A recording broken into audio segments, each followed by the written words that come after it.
Here we have our EICO 667 dynamic conductance tube tester that has had the resistors replaced, and that has also had the two electrolytic capacitors replaced. We saw in the previous video where several of the carbon composition resistors had drifted out of specification, at least one of them dramatically so. And I replaced those with metal film resistors of the appropriate power levels. And although I had tested the two electrolytics for leakage, I went ahead and replaced those as well because they didn't look exactly brand spanking new. And I'm pretty sure they weren't the originals. They are known for having a finite lifetime, so I just opted to replace them. They were easy to get to, and I had replacements on hand, and now this should be good for quite a few years in the future. So I went through that process, and I went ahead and calibrated it, which I'm not going to show in this video. There are very clear and straightforward instructions in the operating manual that describe the calibration process, and it's a very straightforward process to do. It entails measuring the AC voltage across the transformer and then making adjustments to two internal potentiometers on the other side of this plate. That went well. I first attempted to make that adjustment using a period VOM, a volt-ohm milliammeter, and that didn't work out so well because when I did that, I realized that after I had done it and tested a tube that had tested previously a little bit weak, that test resulted in the meter going off scale. And when I went back, I realized that the accuracy of the VOM on the AC mode wasn't anything stellar. I was off by several volts, principally because the appropriate scale on the VOM went up to 200 or 250 volts, I don't remember which. So it was limited in terms of precision. So I redid the calibration using a modern DMM and set it for 130 volts on the nose. And I think what we will see in this video, where we go through and actually test a couple tubes and dig down into that process a little bit more, I think what we'll see is that this appears to now be in calibration and is functioning quite nicely. Just a couple of things before we get started. Looking here at the manual, you see here where it says line voltage and frequency. There's a very large span. This is 105 to 130 volts AC. Note, don't connect to a DC line. No, there's no danger of that. But 105 to 130, that's a nice span. And what that suggests to me is that the modern line voltages, which are in the neighborhood of 120 to north of that, even 120 to 125 volts at times, relative to the standard line voltage in the United States when this was designed and manufactured, probably won't be a detriment to the operation of this machine. Remember, this machine, the earlier variants of the 667 were introduced in the early to mid 60s, and in the United States the line voltage at that time was probably closer to 110 to 115 volts AC. Today, as I said, it's quite a bit higher than that, but with the line adjustment knob here, we'll see that we're able to bring it into alignment, and the higher voltage won't be a problem at all. In the manual for the description of the line adjustment control, for example, I'll just read what it says. I'll put it down here so that you can see it better yourself. So here, line adjustment. The control is continuously variable, connected across a portion of the primary transformer winding. It permits adjustment of the transformer's secondary voltage to a standard test value despite the line voltage and filament load variations. The line push-down button serves to insert standard resistance in the leakage test circuit, which will result in exactly half-scale deflection, and in fact this is part of the calibration procedure, when the line adjustment control has been set properly in relation to the actual line voltage and filament load. The actual line voltage may be read off the dial of the line adjust control, and we will see that a little bit later, to within plus or minus 3% when the line adjustment is made under no load conditions, i.e. there's no tube inserted in the sockets for testing. Alright, so let's jump into this now and look at how we do for the tube that we tested last time, which was a 12AT6. Remember, that tube had a General Electric branding on it, so that's what we're going to use. So let's turn on the, let's zoom back out here. Okay, so let's turn on the line adjustment, and let's bring it over here to about 120 volts AC, and we're going to push this right, and we're going to bring, see, we can adjust this backwards and forwards, and we're going to bring this up to right about the middle position right there. Let's just look at that again. We're a little bit off. Okay. So the line adjust here says about 115, 16, 17 volts at the moment, which seems a little bit low actually. But if we took 3% of 120 volts, which is what I believe the current mains is, at least in the neighborhood of 120, that would be what, 3.6 volts plus or minus. And so I think you can see if you subtract 4-ish volts off 120, you should get 116-ish, and we're here at 117. So this seems to be working as advertised. Okay, so we've done the line adjustment. We're going to now insert the tube into the socket, and we're going to let it warm up for about a minute. See, while we're waiting for that, I cleaned the face up just a little bit more.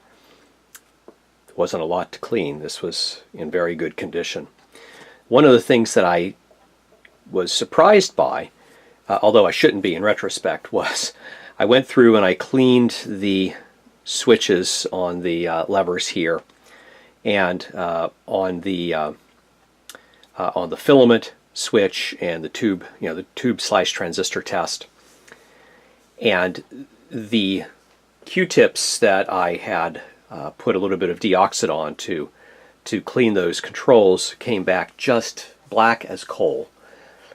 There was a lot of oxide on there, and it didn't look terribly oxidized before the cleaning. Now it looks all shiny, and the copper is reflects a lot of light now. It's clear that they were dirty in hindsight. Okay, so now this has been going for about a minute. Let's do the line adjustment here, and it's not too bad. Okay, I've taken the liberty of presetting the levers here for this 12AT6 tube, and so the first thing we need to do is we need to press 5 for shorts. Is that right? Yes, 5 and 6. So 5 for shorts. Okay, there's nothing there, or they call it leakage in the EICO literature. Okay, there's that. So it's more than 20 megohm resistance. And I'm now going to reset that. And then now I'm going to do the merit test. And this was a little confusing last time I did it, for no valid reason whatsoever. So let's look at what we get now. So 5, so I'm going to do the merit test here.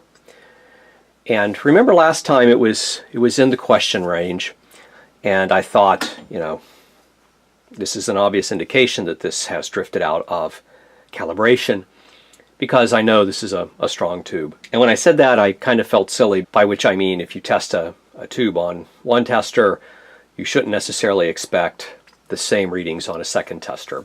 And so when I did this, again, let's do the merit, and it came up to be questionable. I thought, well, that can't be. Let's do the 6, and we see the 6 previously tested well into the good range, and I think this is probably a little bit higher now that I've gone through the calibration procedure. But the point I want to make here is that you really ought to know what the tube is that you're testing. You need to understand what the structure of the tube is and what the purpose of the tube is. In the previous video, I had pointed out that I knew that the 12AT6 was a dual section tube, and that was partially correct, but I've realized now that it wasn't correct enough. If you are into tubes and you work on tubed equipment, you should absolutely have a receiving tube manual. They're $2 or $3 from any used bookstore now, and they're an absolute goldmine if you're going to work with tubed electronics. So let's look up the 12AT6 here, which would probably be under the 6AT6, because the 12 will be identical, just with a different filament voltage. Okay, so here we have our 6AT6. Let's just zoom in a tad here. 6AT6. It turns out it is in fact a multi-section tube. It's a twin diode tube and a high mu triode. 6AT6, and underneath it's a 12AT6. It's identical except for the filament voltage. So that means now that when I do the first two tests, when I depress 5 and depress 6, that I should be reading the appropriate scale on the meter. And if we zoom in on the meter here, you see that I was looking at the very colorful replace question mark and good, but in fact I should have been looking at the less colorful but more illuminating label above it, which says the diode scale goes down to here.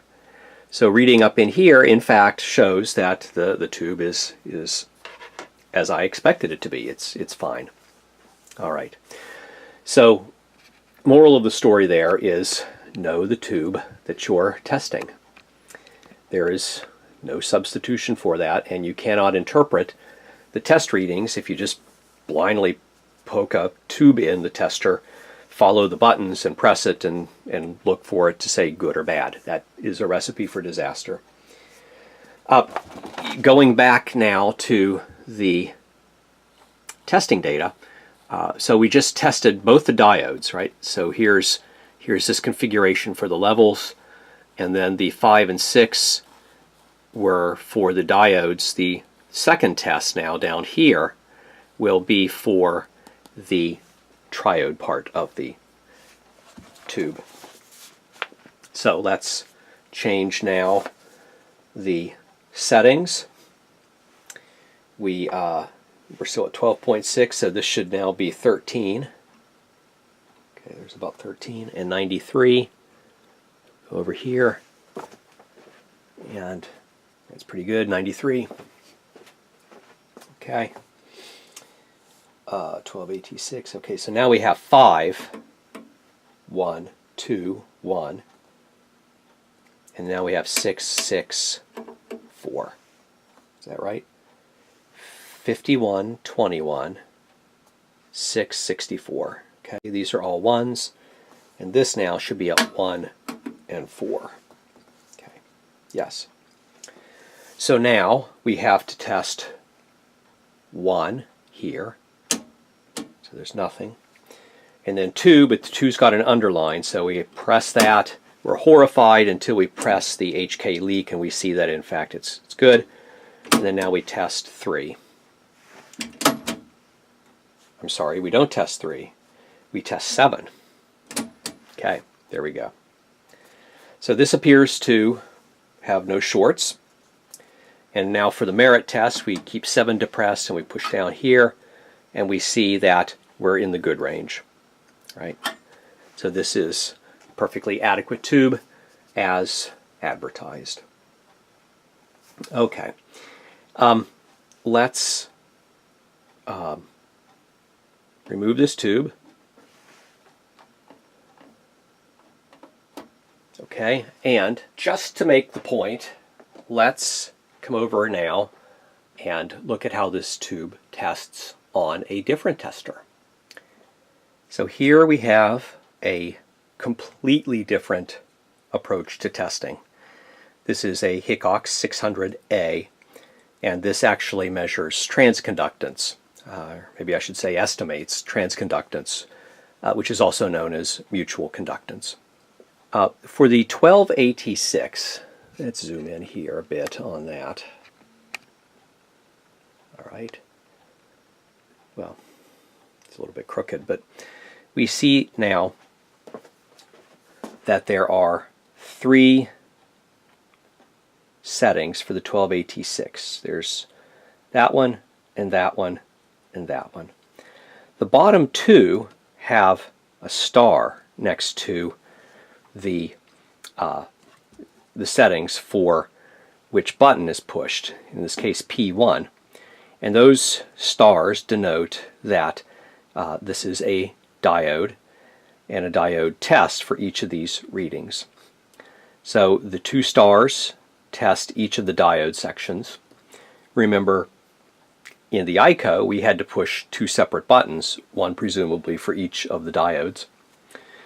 And then the triode, you push a different button altogether. And you see here that the mutual conductance should be somewhere in the neighborhood of 1300 micromhos in the parlance of the old days, right? So this would be microsiemens. But anyway, let's go ahead and test this tube now, just to see how it measures up next to the EICO. So I'm going to turn the tester on here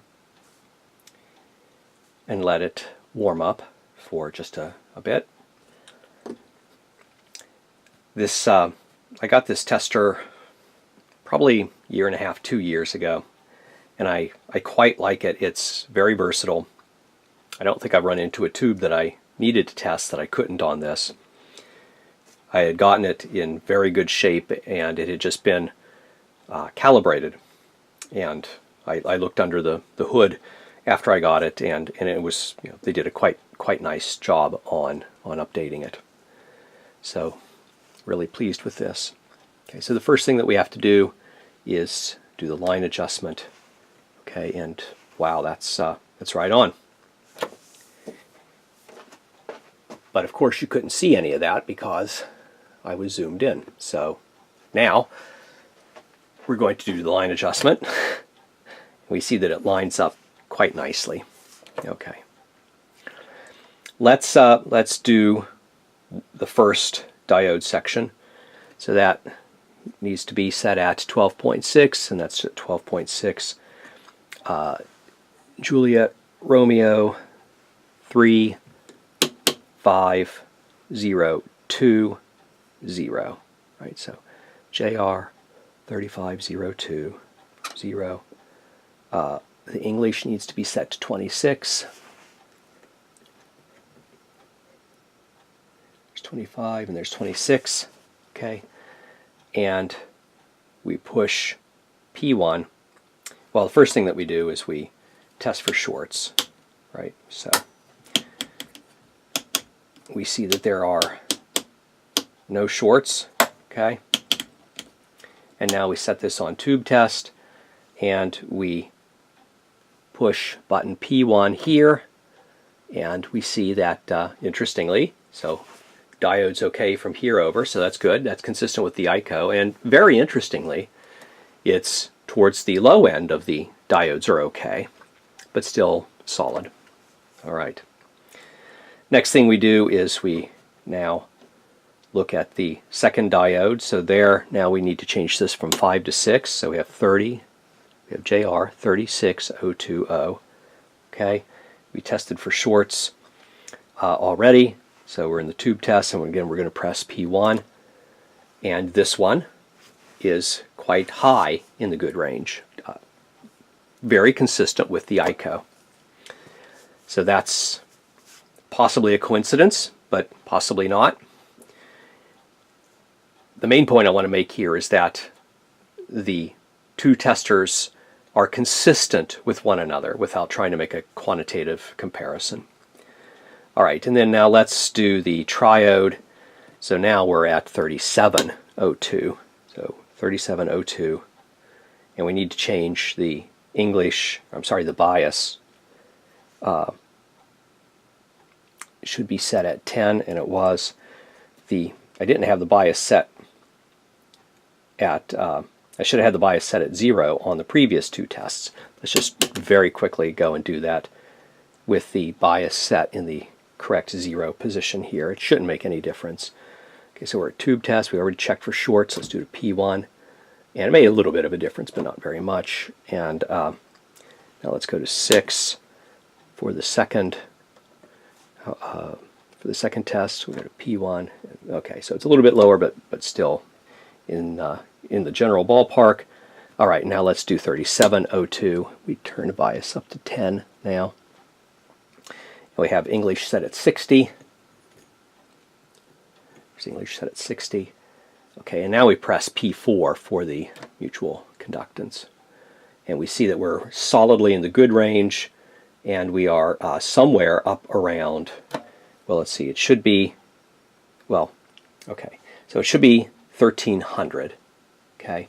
So that means we would be on the 3000 scale, so we have to set the English knob to the 3000 dot, right? And now we're going to press the GM, and we see we're we're over 16, we're close to 17 micromos. All right, so this is quite above the average listed on the roll chart. Okay.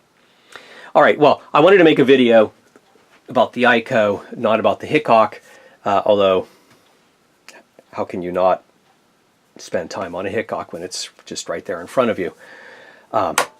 So let's now go back to the EICO and test one other tube just to demonstrate that it's working. And let's pick one that is not multi-section, at least one that doesn't have diodes, and see how that goes. All right, I picked a 12BA6 tube, more or less randomly out of my collection. And the BA6 is a remote cutoff pentode. It's not a triode. It's identical to the 12BA6, except for the filament voltage. The point I want to make here is that it's a single section tube. There's not, it's not a dual pentode or dual triode or anything like that. And so we would expect now that the testing information in the booklet would be much simpler. And we see that, in fact, it is. It's one line. So we have, our filament voltage. We set the grid and the plate and the levers. And now, right, this is a pentode, so we've got several leak tests to perform. There's another underline, so we have to do the HK button. And then we finally do the merit test, a single merit test. Okay, so let's just make sure we've got the right levers pulled. So we've got 5121, 431. All these are set to 1. This should be 3 and 2. And I've got the grid set to 75 and the plate set to 90. All right. So the first leak is Brett. Let's first of all just make sure the line is still in adjustment, and that's pretty good. Okay, so the first leakage test is 1. Okay, so there we go. That's fine. Then we do 5. That's fine. 6. That's fine. And then 7 with an underline, so that goes over there, but we press the HK leak, and that's fine. Okay. And then now the merit is with 5 again. So we do this, and look at that. It's just dandy. It's well up over 120 on the scale, so it's solidly in the good range. And I won't go through the comparison with the Hickok on this tube because the video is getting to be long at this point, but this compares very favorably with the Hickok, by which I mean that it tests solidly in the upper part of the good range on the Hickok meter. And again, that might be coincidence, but it's at least very reassuring that these tubes that are believed to be good give results that are consistent with one another with two different types of tube testers. Okay, I think that is just about what we wanted to cover in this video. The EICO seems to be working nicely and should be a very nice addition to the test bench. And I will absolutely use this. I don't think it will displace my favorite tube tester, my Sencor TC142, which I just adore because of the simplicity. But anyway, I'm really happy with this. I think I will wrap it up there. I'm going to repaint, sand down just a little bit and repaint the case. It's metal, it's easy to do, and it will take out some rust and some scuffs. It'll just make it look that much nicer. Hope you found this series of videos interesting. If so, please give a thumbs up below, leave comments down below. As always, thanks for watching.